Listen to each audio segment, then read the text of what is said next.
salah satu tokoh filsafat Islam yaitu ada Allama Muhammad Iqbal atau dikenal juga sebagai Allama Iqbal. Beliau lahir di Sialkot, Punjab, British India pada tahun 1877, tepatnya pada tanggal 9 November. Riwayat pendidikan beliau antara lain di Government Murray College Sialkot pada tahun 1893 sampai 1895, kemudian di Government College University Lahore atau GJUL pada tahun 1895 sampai 1899, kemudian di Trinity College pada tahun 1905 sampai 1906, kemudian yang terakhir di Ludwig Maximilian University of Munich pada tahun 1907 sampai 1908. Kemudian keahlian atau bidang yang dikuasai. Beliau adalah seorang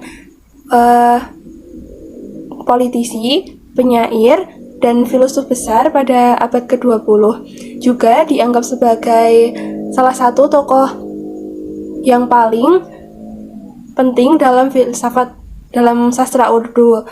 Kemudian dikenal juga karya sastranya baik dalam bahasa Urdu maupun Persia. Kemudian Iqbal juga dikagumi sebagai penyair klasik menonjol oleh sarjana-sarjana sastra di India maupun secara internasional.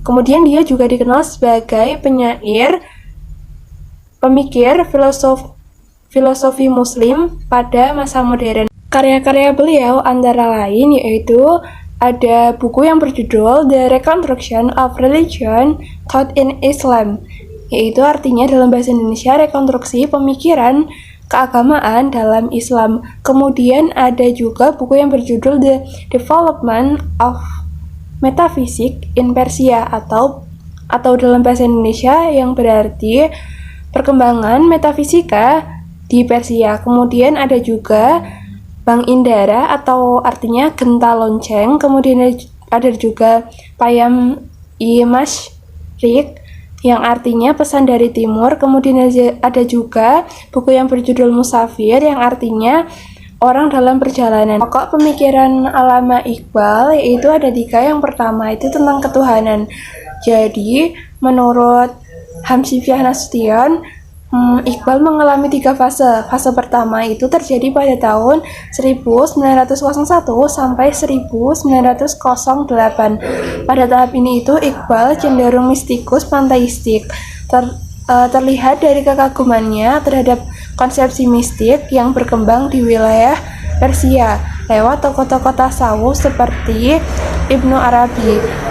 Ditulis dalam disertasi doktoralnya yang berjudul The Development of Metaphysics in Persia. Fase kedua terjadi pada tahun 1908 sampai 1920,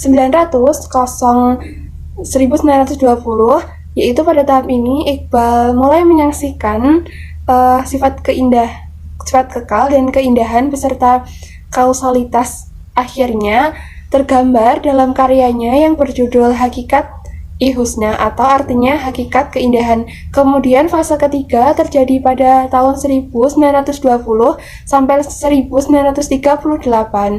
Pada fase ini Iqbal mengembangkan lagi konsep ketuhanannya.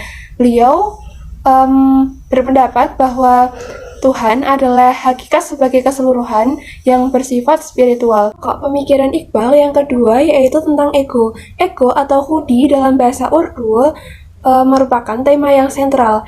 Iqbal menunjukkan bahwa diri atau individual merupakan bersifat real dan fundamental, mendasar sebagai sentral atau pusat sebagai seluruh organisasi kehidupan. Kemudian pokok pemikirannya yang ketiga yaitu tentang insan kamil. Insan kamil ini juga sering disebut sebagai manusia ideal, tergambar dalam karya puisinya yang berjudul Asrar Ikhudi.